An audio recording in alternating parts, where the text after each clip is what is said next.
பல வருடங்களுக்கு பிறகு மனிதர்கள் தங்கள் வாழ்க்கையை திரும்பி பார்க்கும்போது தாங்கள் செய்த தவறுகளை நினைத்து வருந்துவதில்லை, மாறாக செய்யாமல் விட்ட விஷயங்களை நினைத்துத்தான் அதிகம் வருந்துகிறார்கள் என்று ஆய்வுகள் காட்டுகின்றன.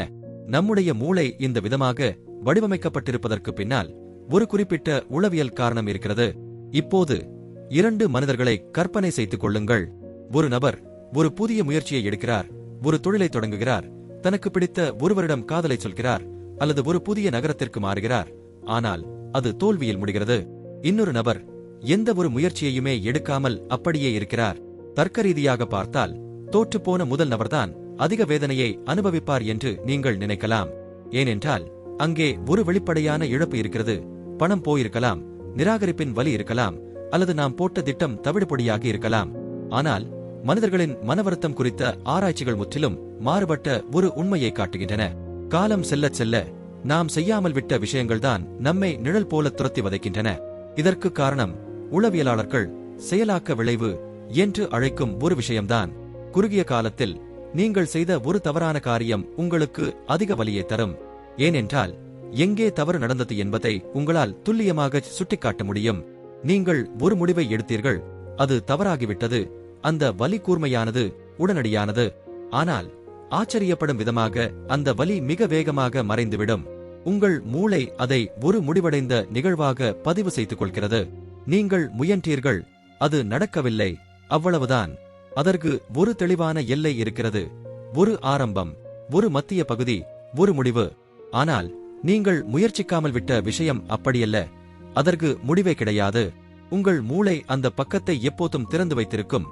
அதாவது, ஒருவேளை அப்படி நடந்திருந்தால் என்ற கேள்வியை அது மீண்டும் மீண்டும் ஓட்டி பார்க்கும். இதனால்தான் நீங்கள் எவ்வளவோ போராடியும் காப்பாற்ற முடியாமல் போன ஒரு காதல் முறிவிலிருந்து உங்களால் எளிதாக மீள முடிகிறது. ஆனால் உங்கள் காதலை யாரிடமுமே சொல்லாமல் மறைத்த ஒரு நினைவை உங்களால் அவ்வளவு எளிதாக கடக்க முடிவதில்லை. ஒரு சூழ்நிலையில் உங்களுக்கு விடை தெரிந்து விடுகிறது, இன்னொரு சூழ்நிலையில் உங்களுக்கு இறுதிவரை விடையே தெரியாது.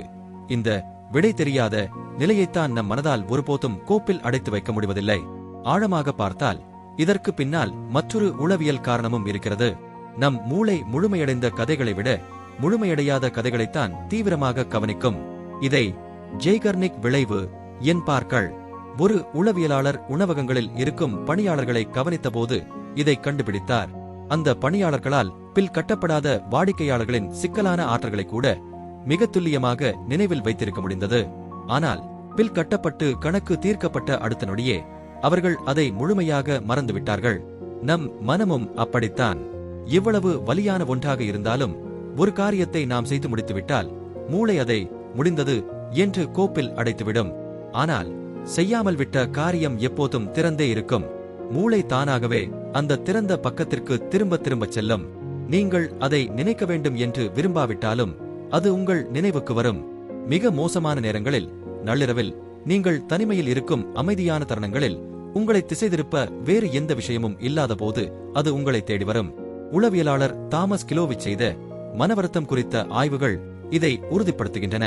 ஒரு தவறு நடந்த சில நாட்களிலேயே மக்களிடம் அவர்களின் மிகப்பெரிய மனவருத்தம் என்னவென்று கேட்டபோது அவர்கள் தாங்கள் செய்த தவறுகள், அவமானங்கள் மற்றும் தவறான முடிவுகளை பற்றி பேசினார்கள். ஆனால் அதே மக்களிடம் பல வருடங்கள் கழித்து அவர்களின் ஒட்டுமொத்த வாழ்க்கையையும் திரும்பி பார்க்க சொல்லி கேட்டபோது அங்கே ஒரு பெரிய மாற்றம் தெரிந்தது. அவர்கள் செய்த தவறுகளால் ஏற்பட்ட மனவருத்தங்கள் எல்லாம் மறைந்து விட்டிருந்தன. ஆனால் அவர்கள் செய்யாமல் விட்ட விஷயங்கள், பயன்படுத்தாமல் விட்ட வாய்ப்புகள், சொல்லாமல் விட்ட வார்த்தைகள் ஆகியவை மட்டுமே அவர்கள் மனதில் ஆழமாக தங்கியிருந்தன. இதனால்தான் 60 மற்றும் 70 வயதுகளில் இருக்கும் முதியவர்களிடம் அவர்களின் மிகப்பெரிய மனவருத்தம் என்னவென்று கேட்டால் அவர்கள் யாரும் நான் தோற்றுப்போன அந்த தொழிலை நினைத்து வருந்துகிறேன் என்றோ அந்த முறிந்த உறவை நினைத்து வருந்துகிறேன் என்றோ சொல்வதில்லை. மாறாக அவர்கள் சொல்வதெல்லாம் இதுவாகத்தான் இருக்கும். என் தந்தை இறப்பதற்கு முன்பு அவரிடம் என் அன்பை வெளிப்படுத்தாமல் போய்விட்டேனே, வாய்ப்பு இருந்தும் அந்த வேலைக்கு நான் விண்ணப்பிக்காமல் விட்டுவிட்டேனே, குரல் கொடுக்க வேண்டிய முக்கிய தருணத்தில் நான் பேசாமல் மௌனமாக இருந்து விட்டேனே. அவர்கள் வருந்துவது தோல்விகளுக்காக அல்ல, தங்களின் மௌனங்களுக்காகவும் செயலாமைக்காகவும் தான். இங்கேதான் பெரும்பாலான மனிதர்கள் ஒரு பெரிய தவறை செய்கிறார்கள். தோல்விக்கு பயந்துதான் பலர் எந்த முயற்சியும் எடுப்பதில்லை. நிராகரிப்பின் வலியையோ அல்லது முயன்று தோற்பதால் ஏற்படும் அவமானத்தையோ நினைத்து பயந்து அவர்கள் ஒன்றும் செய்யாமல் இருப்பது என்ற பாதுகாப்பான வழியை தேர்ந்தெடுக்கிறார்கள். ஆனால் இப்படி செய்வதன் மூலம் உங்கள் மூளை உங்களை வலியிலிருந்து பாதுகாக்கவில்லை, அது வலியை தவிர்க்கவில்லை, மாறாக அதை இன்னும் 10 அல்லது 20 வருடங்கள் தள்ளி போடுகிறது. அது பிற்காலத்தில் தோல்வி என்ற பெயருக்கு பதிலாக மனவருத்தம் என்ற இன்னும் கனமான பெயரில் உங்களை தேடி வரும். இதை இப்படி புரிந்து கொள்ளுங்கள். தோல்விக்கு ஒரு வடிவம் உண்டு. அதை உங்களால் பார்க்க முடியும், புரிந்து கொள்ள முடியும், அதிலிருந்து பாடம் கற்க முடியும். ஒரு கட்டத்தில் அதை உங்களால் கீழே இறக்கி வைக்கவும் முடியும். ஆனால் செயலாமையால் வரும் மனவருத்தத்திற்கு வடிவமே கிடையாது. அது ஒருபோதும் தீராத ஒரு கேள்விக்குறி.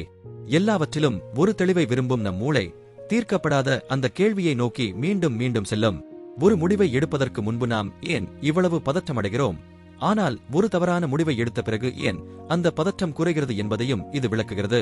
தோல்வியின் கற்பனை பயம் நிஜமான தோல்வியை விட கனமானது. ஏனென்றால் முடிவெடுப்பதற்கு முன்பு மூளை சாத்தியமான அனைத்து மோசமான விளைவுகளையும் ஒரே நேரத்தில் கற்பனை செய்து பார்க்கிறது.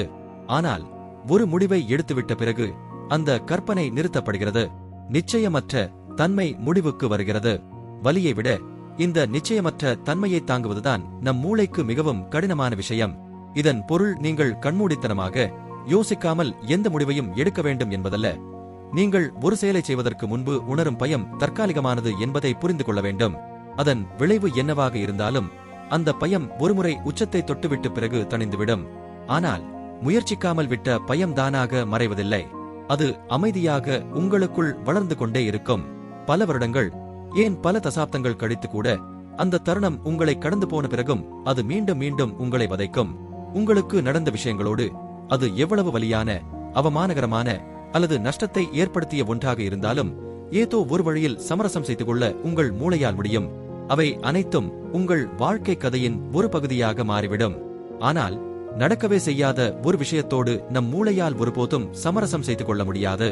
ஏனென்றால் அங்கே சமரசம் செய்வதற்கு எதுவுமே இல்லை, கற்றுக்கொள்வதற்கு எந்த பாடமும் இல்லை, முடித்து வைப்பதற்கான எந்த புள்ளியும் இல்லை. அது வெறும் ஒரு திறந்த கேள்வி மட்டுமே. எனவே நீங்கள் நீண்ட நாட்களாக தள்ளி போட்டுக் கொண்டிருக்கும் ஒரு விஷயம், நீங்கள் தவிர்க்கும் ஒரு உரையாடல், நீங்கள் கேட்காத ஒரு மன்னிப்பு, அல்லது நீங்கள் பயன்படுத்த தயங்கும் ஒரு வாய்ப்பு உங்கள் முன்னால் இருந்தால் அதை செய்வதற்கான அறிகுறி இதுதான். காத்திருப்பது உங்களை பயத்திலிருந்து பாதுகாக்காது.